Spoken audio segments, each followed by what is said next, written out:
versus 7-3 double blade. Fight was already long enough, so this is the start of the video clip, unfortunately, guys. I'm playing first Q and Shadow Edge to match his stun and don't get stunned. This is how it works. You see, no stun for me. Match his Stalker Jacket and put Cultist Cowl so he can't damage me. Of course, he's running away. And with Torch, Bloodletter and first Q, I can always out-bravel him. He's getting close to execute. But he stunned me, jumped away, and he's just outside of the Shadow Edge hitbox. Here is dead again, and there was another guy trying to join the party, 6-3 double blade. At this point I didn't care, I just wanted to kill this guy, because we were fighting already for so long. And to be fair, it wasn't the brightest decision. Because, of course, he didn't go for the 7-3 double blade, he went for 6-3 bloodletter. I'm in danger!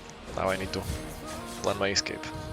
I had luck with choosing the right direction, and the 7-3 double blade jumped on the 6-3 double blade, so he couldn't catch up on me. Lucky me. So now we are again 1v1. Stalker Jacket. Hit nice Shadow Edge, to deny him the boots and range. Close the gap with E.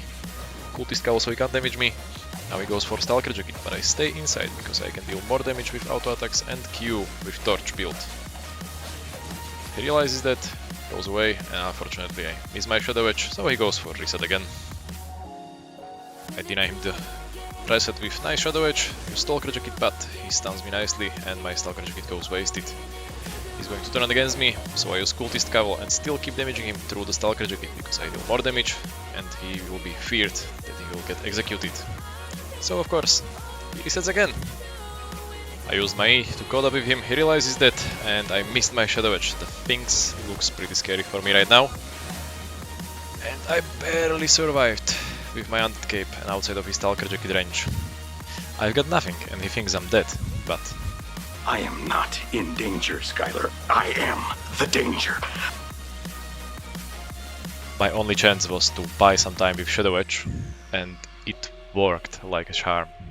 Guys, 90% watching are not subscribed. Click that button, make me happy. Versus Light Crossbow 7-3 with resetting Mercenary Jacket. That's why I swapped to Shadow Edge and Cowl to deny him as much healing as I can. Shadow Edge to deny the damage from E and Cowl to deny him second Q. I keep damaging, and when I see that he goes for another Mercenary Jacket, I just kite away. Now I can come back in, use Shadow Edge to deny him another E. This time it unfortunately didn't work and it popped again, so this will get very close. I need to wait with my E just barely before he pops my Undead Cape, because he's also on Undead Cape. And it worked. Nice. Versus 8-1 double blade with Stalker Jacket and Cultist Cowl. This matchup is easy for Bloodletter with Torch, because you can out-bravel him in any situation outside of Cultist Cowl. I use the Cultist Cowl to deny him the start as long as I can. Use Stalker Jacket and wait out his Cultist Cowl so he can damage me now for free, but I don't care. Keep damaging, and when he wants to get away, use Shadow Edge to close the gap. Even denied him the boots. This fight is looking great for me. Match his boots to gap close. And because he's on Ava Cape, I can use E as soon as he goes under 40% to get the cooldown reset. Another Shadow Edge to deny him the escape, and he's dead. GG! You can call me crazy, but I gave try with 6-3 Bloodletter versus full 8 for Prowling. Swapped my Stalker Jacket to Inferno Shield because Reflect is the biggest enemy of every Prowling. Unfortunate miss with Shadow Edge. Use Cultist Cowl so he gets damage while hopping here and there. I shouldn't use E to gap close here, it was a mistake, I will explain later. Keep damaging and wait with my Inferno Shield until he gets enough stacks to execute me. Pop it now. And if I had E here, he would be dead, but I didn't.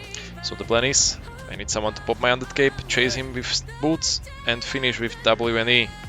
But he just ran away and never came back. Unlucky. Versus 8-1 Hellfire Imp. He was camping the camp within his spots, but he got me not by surprise because I saw him from far away, so I swapped to Inferno Shield to deny most of the damage. I don't care about Soldier Armor, I just use Cultist Cowl so he wants to damage and use the extra damage, he will get some too. His biggest threat is W in his form. So I was waiting for him to transform, start shooting, and just interrupt with my Shadow Edge. Not going to execute him now, because he will just waste my cooldown and respawn for free. So I wait until the animation ends and execute a little bit too early, so it got very close, much more closer than I wanted to, but he can't finish me there. And he dies with my cultist cow. Not even close. 8-1 carving on Fiend Cowl and Hellion Jacket. I swapped to Thunder Armor on Q, so I can brawl with him, because carving is one of bloodletter's counters, even when you have the torch. I tried to predict his W, but he didn't use it. He was very late with it. Instead, he used very early Hellion Jacket and still didn't use W and E. So from now on, it's going to be pretty easy fight. I just don't want to pop his undead before my E is ready again. So I stop brawling around the undead cap threshold and just wait for my WE execute. And this 8-1 spare is lurking around, trying to rat us, as usual. WE is ready, so I will just cap close with W and use E with the extra damage of W. Swap to cabbage soup. Mount up just to be sure. At first I just wanted to grab the loot and run away, but if I knew the trash rate was this terrible, I would stay in fight with spare. Unfortunately the start was very bad for me, so I just turned back, so it's not that easy for him to kill me, and force him to do the mistake before he pops my undead cape. And fortunately he missed his E, so I got away to safety. Versus 8-1 double blade, cultist cowl, stalker jacket and Ava cape. Again Shadow Edge, this time I don't need Thunder armor because it's same IP. Tried to deny him the stun with my stun, but he didn't use it, so I got baited. Matching his stalker jacket here, and using cultist cowl a little bit later to deny him the escape potential. Keep brawling because the trade went perfect for me, and deny him the escape with perfect Shadow Edge. Now he's pretty much dead, and I guess he understands that, so he will just try to leave. As soon as he gets under 40 HP, I execute. He just barely survived, but not for long enough, because another Shadow Edge hits the spot. Cultist cowl so he can't run away, and he just killed himself with the pulse here. Versus 4-4 awakened crossbow in 8-1 gear and Panther. He didn't really want to fight me, so I will just explain a few things. He used Invis spot here, so I used Stalker Jacket to reveal him out of it. It worked. And now I just keep chasing.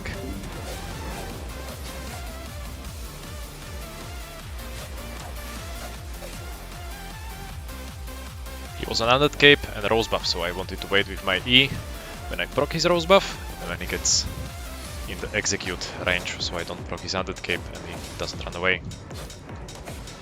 And it worked! Unfortunately the crossbow trashed and had 25% mob fame, so it was at least 10 mil. There was 6-4 A3 awakened double blade, that's why I use Thunder armor, because he has higher IP.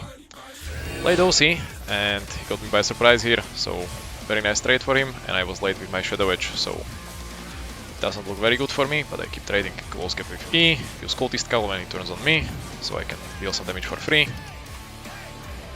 And my biggest mistake was using this Shadow Edge. I shouldn't use it because my cooldowns are not ready and he is not running away. I should have kept my distance and wait out my cooldowns. Use the Shadow Edge to deny him the stun.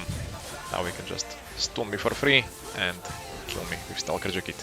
I barely survived because of my undead cape, but the bad side of this Q is that you can't run away when you do something wrong. You need to fully commit.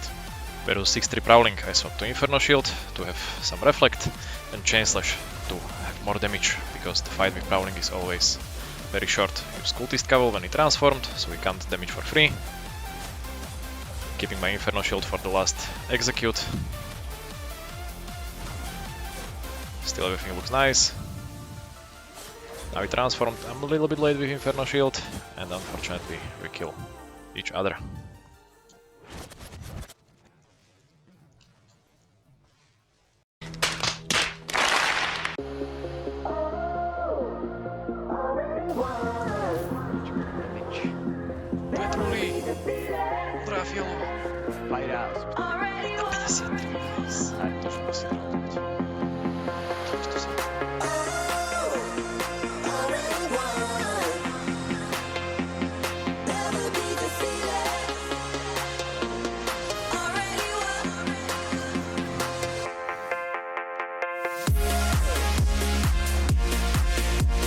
use 6-3 bow of Badon with Skinner's Cap, so we can drastically slow you in his E. That's why I swapped to Shadow Edge and use it immediately after he slows me and uses the bow of Badon. Also with combination with Inferno Shield, it was very bad trade for him. I was checking how long is the cooldown on his Skinner's Cap, so I'm sure that I can use one more Shadow Edge in between to get close. Try to stick close to him even by sacrificing my E, just to deal as much damage as possible. His next combo is coming soon, but my Shadow Edge is ready. This time I deny full bow of Badon by iframing with Shadow Edge.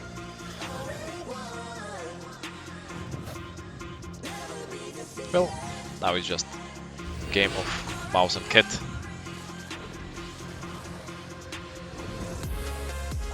He realizes that he is going to be dead, so he just tried to dodge from side to side. I'm waiting for his Q, and now I can execute for free without being scared if he will interrupt it with his Q. This was one of my hardest fights. Hello there. Just kidding, I was guarding dead body and this carving came out of nowhere, so I just found it funny and put it in video because there is nice loot. I don't know what happened there, but I take it. Versus T-Rate, Overcharged Deathgivers on Fiend Cavalry, Mercenary Jacket. It's not that hard matchup. I just waited out the stacks. Now he need to prowl with me, missed Q. Pushed my Stalker Jacket, and he wasted a lot of time with overcharging and eating food here. Waiting with my Cultist Cavalry for his Mercenary Jacket.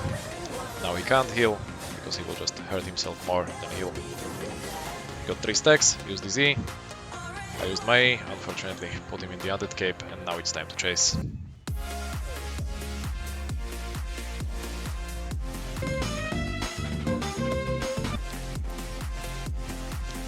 Point of advice, guys, if Deathgivers turns invisible, it means they use their E and they are on the other side than they have been before.